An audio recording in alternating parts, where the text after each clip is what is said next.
there, I'm Lisa Doyle with J. Rockcliffe Realtors, and welcome to East Bay Real Estate TV. Today we are starting a group of segments of talking to the principals at our schools. Some of the questions Greg and I get most often are about the school district. You know, so many people come into our district because we have great schools.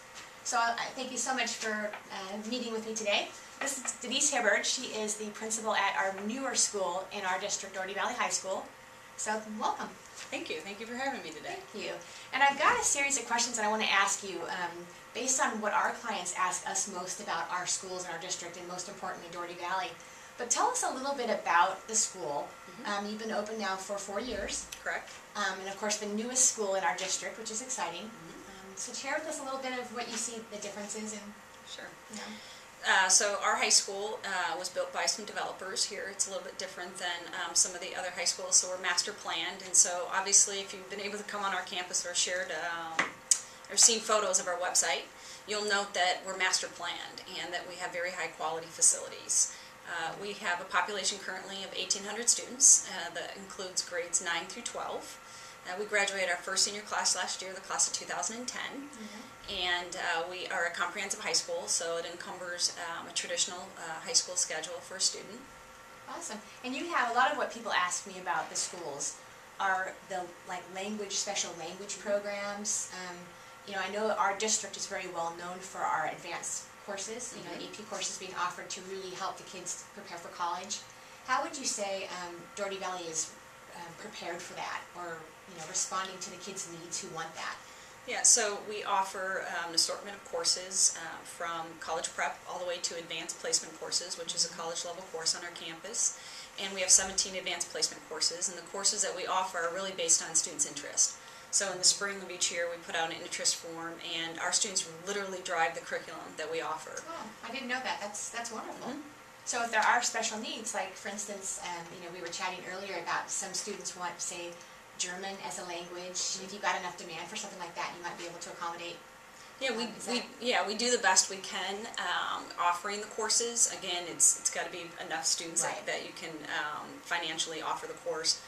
We do offer Chinese, and we have AP Chinese. It'll be our first year now that we've had all levels. Oh, so we will have an advanced placement Chinese test in the spring. Nice. Now, as far as some of the questions that we get a lot from the families moving into our district is hearing about budget changes. You know, California obviously struggling with some issues. How do you think that that's affecting us here in our district, and what is the school doing to maybe to compensate for it, or how do you feel that will, where will we be heading in that direction? Well, I think we're no different than any other entity or business in California right now or across the country. And so in this particular district, we've always been lower funded than other school districts in the state of California. And many of our parents who move to this area move for the schools. They're highly educated parents who are looking for a quality education. Therefore, they know the importance of giving back to the schools as volunteers and as far as donations.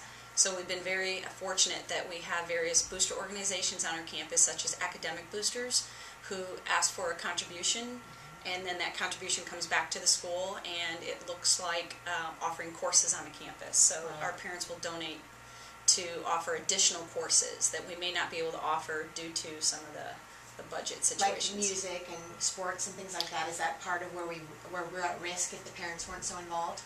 Exactly. Yeah. Okay. Yeah. I mean, it hits more of those areas that you may have to make certain cuts as a school. However, our music program is extremely large. We have 2 orchestras. We have 7 sections of music on this campus. Wow. So that is something that our parents help contribute as well. We have a music booster program that helps donate. Yeah. I know I have children that have graduated from our school district, and I have an 8-year-old.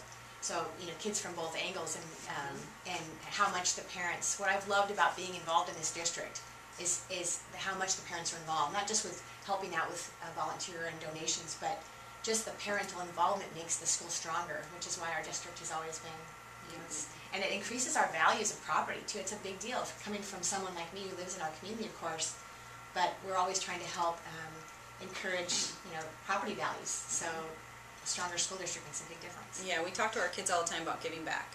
Yeah.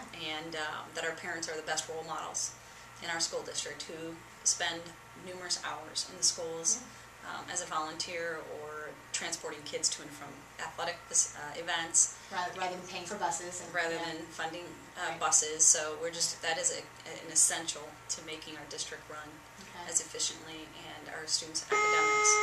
Very good.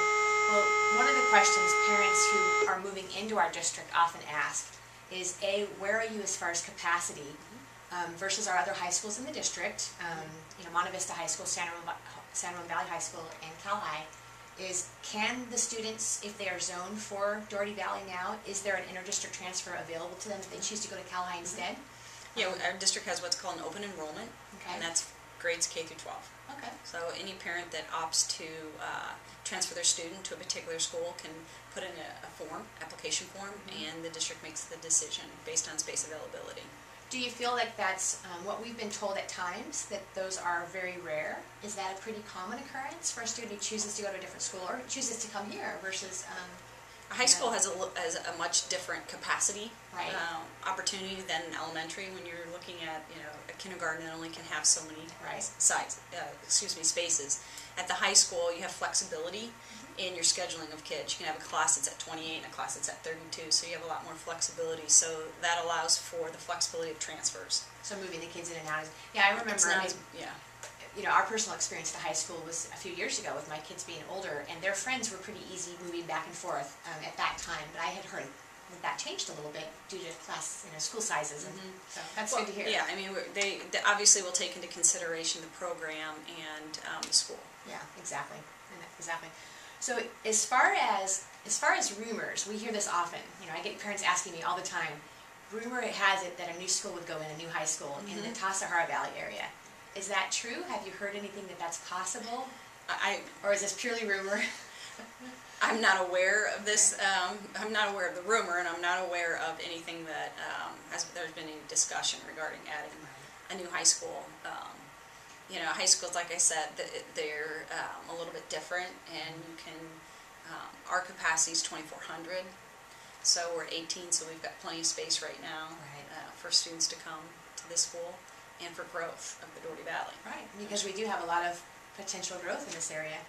A lot of new construction. And for those that don't know our district, there are 4 high schools in our district. Dougherty Valley is the school that's been placed in the newer home areas, so there will be more, as market needs happen, more new construction that will be feeding into this school, whereas the other schools in the district tend to be a little older communities. Established communities. It's more of a turnover, where this is more of a brand new house. Brand new moving in. What else can you tell us about the school that anyone who's considering moving into our district would want to know? Anything that you could share? Well, I think if you look at our student population and you step foot on this campus, you'll know that these students really they're a reflection of the real world. The diversity on our campus is very strong. We have various ethnicities. Caucasians, about 30% of our population, 20% is Asian, 18% is Asian Indian, and then there's others, which is about 5% African American, Hispanic, Korean. So when you step foot on the campus, it really is the real world. It's an awesome melting pot. Is what I love about this district, is that we all have a chance for our children to be exposed to different culture. I love that. Exactly. So that's wonderful. Well, thank you so much, Denise, for meeting very with me much today. And I know that our viewers and our clients have so many questions. And if they have, give us the website where they can gather more information. So information's at www.dvhigh.net, and also feel free to email, telephone call.